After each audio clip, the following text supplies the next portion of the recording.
嗨，大家好，我是坦平叔。今天是2025年1月24号。这一期咱们聊一聊 GDP5%。前不久国家统计局公布了咱们2024年 GDP 是5%。有很多网友说统计局要加鸡腿儿，要加薪。还有很多人说自己的这种感受、微观体验呢，跟这个 GDP5%似乎有脱节自己没有感受到5%的增长，相反还是感受到更多的压力。也就是说5%的增长到底增长在什么地方？为什么我们没有感觉？今天这个西京研究院院长、中国首席经济学家论坛成员叫赵健呢，他发表一篇文章说5%之谜，看不见的增长来自何处？我们看看他是怎么说的。赵健说成绩满满，但成色隐忧。2024年严丝合缝的5%成绩单，让许多人对此感到惊讶，特别是大家微观体感似乎还是比较痛苦。也有人提到了3驾马车都倒了，实际投资和社零都只有3点几，只有出口还算可以。那4季度5.4%突然爆发，是谁贡献的呢？2、3季度压力确实比较大，从1季度5.3%一路下滑至3季度的4.6%。前期一些官员躺平或者政策传导不畅，也确实影响了经济的增长。之前的直播中他说2024年将是先低后高微型走势，预估全年可能在4.8至4.9左右。即使是4.8、4.9，我也认为形势是严峻不容易完成的，剩下2个月突击花掉4万亿才能完成，难度可想而知。但现在一下子5.4%，对于这个数据，许多人怀疑统计局是否做了很多工作，但我认为可能性不大。根据基层经验，统计局不可能直接干预，而会把压力传递给下属部门，上报时也不会说你不行，会让你一再重复报，基层只能心领神会。当然数据大都心存疑度，不过基本上还是大差不差。统计是一种国家信用，一种权威，不能随便损耗的，要负法律责任的，因此不能怀疑国家颁布的数据，怀疑的人已经被禁言了，所以不能怀疑你可以选择深信还是半信，但的确也有人让人迷惑的地方，就是5%的增长到底怎么来的？它首先是当前中国经济现实体感很不好，上层有决心要维护中国经济光明论。4季度大杠快上了一批政府可以主导的投资。中国的 GDP 统计是以生产法为基础，按照1、2、3产业分别计算后加总得到，而非按照支出法计算。虽然第3产业房地产投资塌了，但第2产业工业制造业投资还很好。那工业为何如此优秀？我认为主要是出口拉动了整个制造业的投资生产，还有4季度2重2新政策和重大项目推动，以及专项债项目加速完工。再者，年内的财政资金也有压力，必须花完，无法花完就要收回，明年基础预算就会减少。这种集中式突击花钱，虽然在近几年随着反腐如合规治理加强，现象有所减少，但仍然存在。另外，以旧换新和设备更新的增长也是2位数，16%和15%左右，这也是非常明显的动能。这些都在4季度做了集中发力，出现了一个很大的脉冲，是一次政策的饱和攻击。年底突击花钱，这个是老生常谈的问题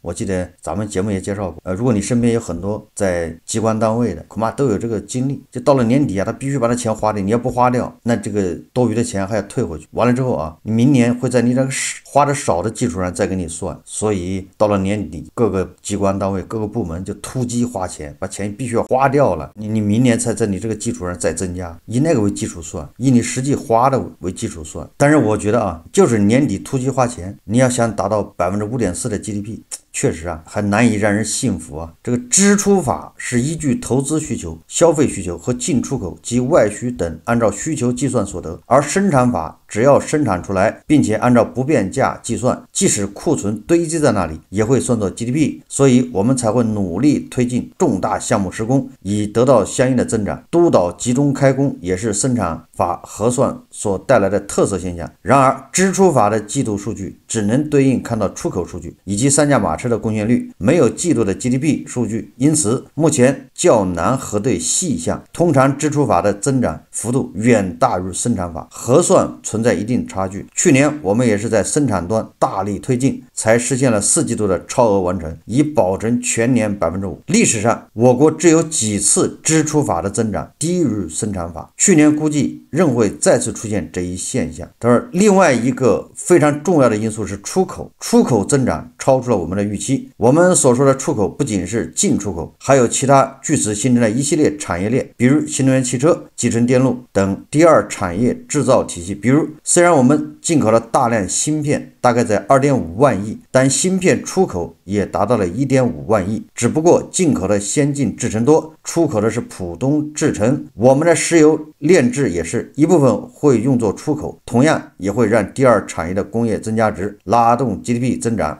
然而这里存在一个问题，我们也要反思，这是生产法计算的 GDP 增长率高于支持法，说明存在大量的产能积累，也就是产能过剩了。生产的工业产品计入 GDP 里，但同样也堆在了仓库中。实际工作量上，我们完成了指标，但之后可能要降价再倾销出去。这结构化的外需出口链带动比较高，汽车、工业机器人、集成电路等一系列产业链，而不是单个工厂。产业链拉动了一系列就业和产出，因此它的拉动能力非常强。出口最终表现不错，还有一部分原因就是特朗普胜选所导致的抢出口现象，因为大家比较担心一声令下加征 60% 的关税，所以我们需要尽快补库存，好抢占出口份额。所以说4季度 5.4% 的脉冲以及全年 5% 的 GDP 增速，这是有基础的。最近的金融市场这几天资金非常紧张，出现了小型钱荒。说此前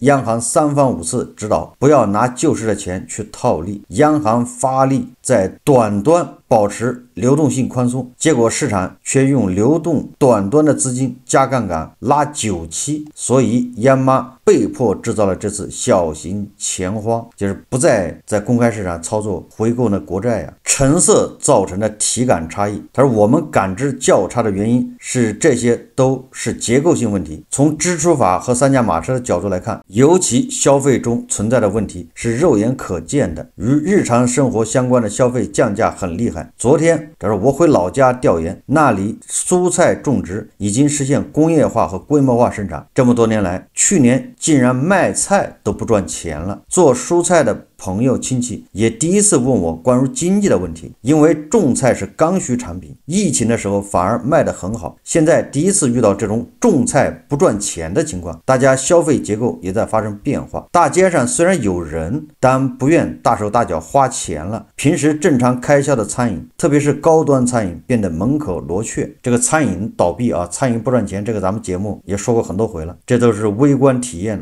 他说宏观背离如此之大，我认为还有一个差异，就是上游的大国企。作者说前段时间参加一个大型央企内部会议，他们属于上游企业，是规模以上工业增加值的创造者，他们的利润很好，但下游企业却很难。总体而言，主要问题在于 GDP 难以完全反映老百姓的日常生活，也就是下游端，而体现在大国重器上游端，但上游产业距离老百姓吃穿住行相当远，但是如何消化后面的产能才是关键。改革开放以前我们的生产法 GDP 一直高于支出法，这说明什么？说明我们是计划型大国经济，大炼钢铁，不关心需求和消费问题，而更重视解决生产和产能问题。我们是在一穷二白的基础上建立的新中国，只要我们生产出产品，我们就拥有 GDP。自新中国成立以来，在改革开放前 90% 的时间里，生产法数据是高于支出法的。改革开放之后，只有98、99、2009年、2015年和前年是生产法高于支持法。大家可以想象那几年经济是怎么样的。在困难时期，为了完成就业和 GDP， 就会加大生产，至于如何消化，只能先依靠出口，被迫暂不关心。从2023年到今年，我们整体宏观经济运行逻辑是在国内和生产端积累创造 GDP。 目前 GDP 平减指数已经连续6个季度为负。文章说问题的症结在地产。他说当前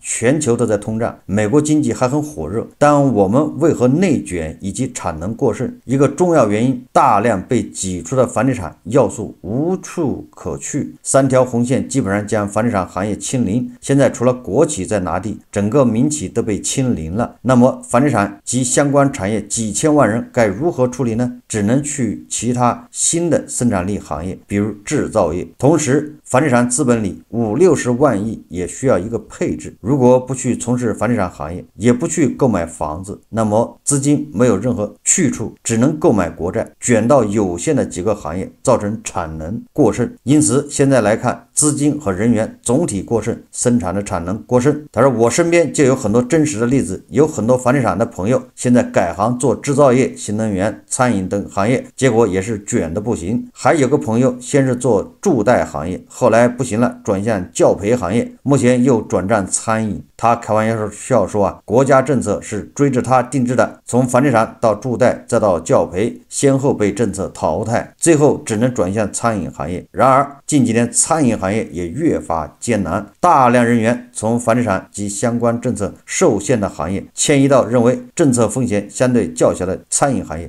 这几年光新增的餐饮机构就有300多万家，可能随后也都存在着大量的倒闭风险。他说这个痛苦我们都能感受到，每个人都受到影响。我们感受到了沉舟和病树，但也要看到千帆和万木春。新三样的崛起也是因为大量资本开始转向制造业，而大量资本也同步在 AI、绿色发展以及低空经济等领域开始大举布局。过剩的资本追求有限项目，这是好事还是坏事？我们需要从2个方面进行阐述。过去大量数事都是关于痛苦的，例如当下房地产和地方债艰难转型，但同时我们也应该关注中国人适应能力和调整能力。说从0到1的创新力，我们确实缺乏耐心和土壤。就像我一直说，为什么中国发现磁铁后，我们立刻用磁铁发明了指南针，但那么多年过去后，却一直没有发现电磁方程。用数学表达方程和磁力线我们不擅长，因为挣不到钱，觉得没有用。麦克斯韦愚蠢的每天推导方程，不产生价值有什么用？后来发现其实有大用处。实用主义有时限制了我们的发展。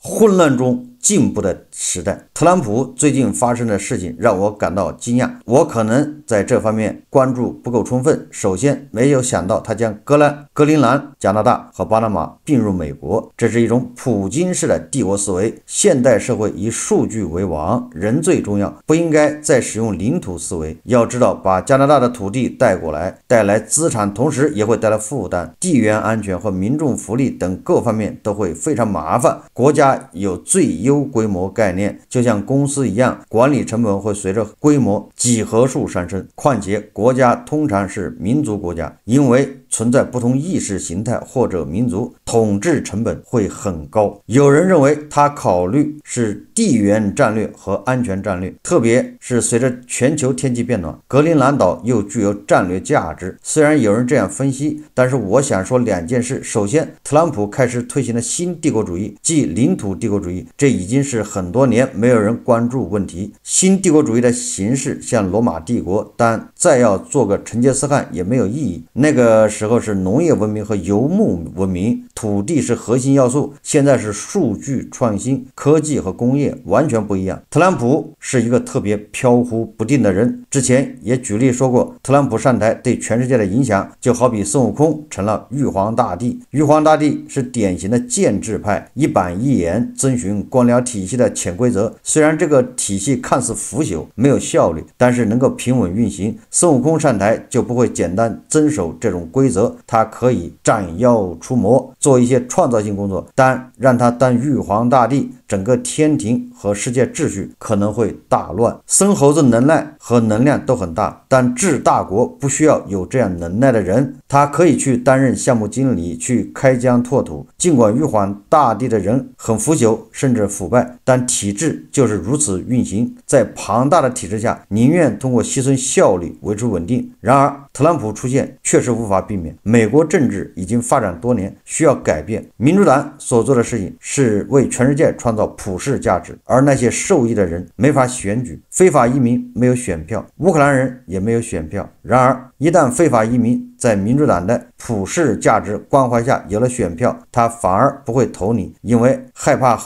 又有后来者抢了饭碗，这是一个悖论。而特朗普的观点就非常简单，即美国至上，国家主义，谁投票我支持关心谁，谁投票我把钱还给谁，我不关心世界大事。这是作者他对特朗普的一个评价。但是目前来看，特朗普的行事比作者预料的还要狠，说上来就自己先发币，而且不止自己，他的妻子也在发，据说他的小儿子也要发，虽然不确定真假，但小作文已满天飞，非常混乱。这个世界的荒诞可能永远超过我们的想象，你无法预测，只能当事情发生后去尝试进行解释。它可能会对整个政治资源进行资本化。一个商人从事房地产多年，似乎也有这个能力，一夜之间100亿美元实现了政治变现，就像密西西比泡沫中的约翰劳。我认为继续玩下去会闻到一丝郁金香疯狂的味道。然后作者说在前年研究过战争经济学，发动战争的3种可能性，回顾真实发生的历史，你会发现战争的发动70%或者80%是因为内部出现问题。尹锡悦将国家置入紧急状态，集中权力，正是因为他无法承受所有议案都被否定，成为小角总统，而被逼到绝路上。如果挑起战争，就才不需要再选举总统，就可以实现权力的集中。日本2战前也是如此，在发动战争之前，伊藤博文的内阁必须要下台，结果伊藤博文有如天皇和军部一拍即合，发动战争。这个问题其实非常可怕，看似神秘的政治运作也是个人从人性角度所做的利己性选择。但整个社会和政治并非个人，而是集体行动，集体行动就会变得更加复杂，这正是政治的复杂之处和不确定之处。最近小红书的事情也很有趣，它整个技术的结构能力比我们想象的还要不可知，能量还要大。我们要以更谦虚的态度去认知技术进步对世界政治及经济的影响，不要辜负这个时代，并找到未来先进生产力的代表。最后作者说行至水穷，值得期待。从当前形势来看，市场或者经济在宏观方面已经出现了正反馈，我们也看到市场正在探底，巨石可能已经接近山顶，而西西弗斯力量也在每次危机后逐渐增强，这是他不断解放思想的结果。每次股灾，每次经济探底，他都要解放思想。例如去年最困难的就是3季度，经济极差，群体事件或者社会痛苦指数也是最高的时候，因此4季度出台了超常规应对政策，也才有了4季度5.4%的现实的基础。4季度社会群体事件也或多或少有所降低，大家的痛苦指数有所减缓。在忽左忽右忽上忽下的波动中，我们更需要是痛定思痛，不断总结经验与教训，不断解放思想。如果我们继续沿着4季度的政策加码发力，就会持续有所改善。而今年我国预计会大力发挥中下游内循环作用，在中下游拉动 GDP 增长，消化去年生产端完成的5%，也就是那么多库存那么多产能，去年已经涨库存了，对吧？那你25年怎么办？25年得花大力气去消化去年多出的那些产能，去库存。作者说此外还有一个问题，虽然我们完成了去年的预期目标，那么后续刺激政策是否会有放松的可能？如果今天4季度数据只有5%，年度数据只有4.8%，我认为股市反而会更疯狂，因为市场会预期更持久的政策周期。现在5%已经达到政策预期存在降低的可能，那市场就会选择观察经济基本面是否持续改善。如果基本面没有改善，并且没有反映到上市公司的运营上，就没有提升估值的基础。我认为这对市场不一定是好事。这个作者很委婉的说出对吧？你 GDP 5.4%，第4季度，因为5.4%，那就很多人认为你这个还可以，这速度那还可以，他就认为你今年就不会有这么大的政策出来，你不会再刺激了。你不刺激，那整个市场预期就没了，股市它就没有办法再反弹，因为你政策没有小作文了嘛。你看这就是双刃剑。我们不仅需要关注中国经济的通缩问题，还需要考虑外部环境。其中，随着商人总统的上任，中美关系需要关注边际改善的可能。目前，中美关系的缓和可能已经在交易之中特别是港股会有表现机会。然而，围绕这两大宏观因子进行阶段性边际定价交易非常耗时，需要感知高频数据，难度不是普通投资人可以了解的。目前来看，当前的趋势仍然是产能过剩和通缩。今年上半年，我们仍然无法摆脱需求低迷的状况。这是这个西京研究院作者赵健他写的一篇文章，2024年 GDP 5%之谜，大家都不知道它涨在什么地方，哪儿增长了5%，为什么我们没有感觉？说来说去就是最后一个季度突然叫大力出奇迹，出来了很多措施，然后再叠加每年最后季度都是要突击花钱，所以 GDP 第4季度就到了5.4%，全年5%，这是作者的意思啊。但是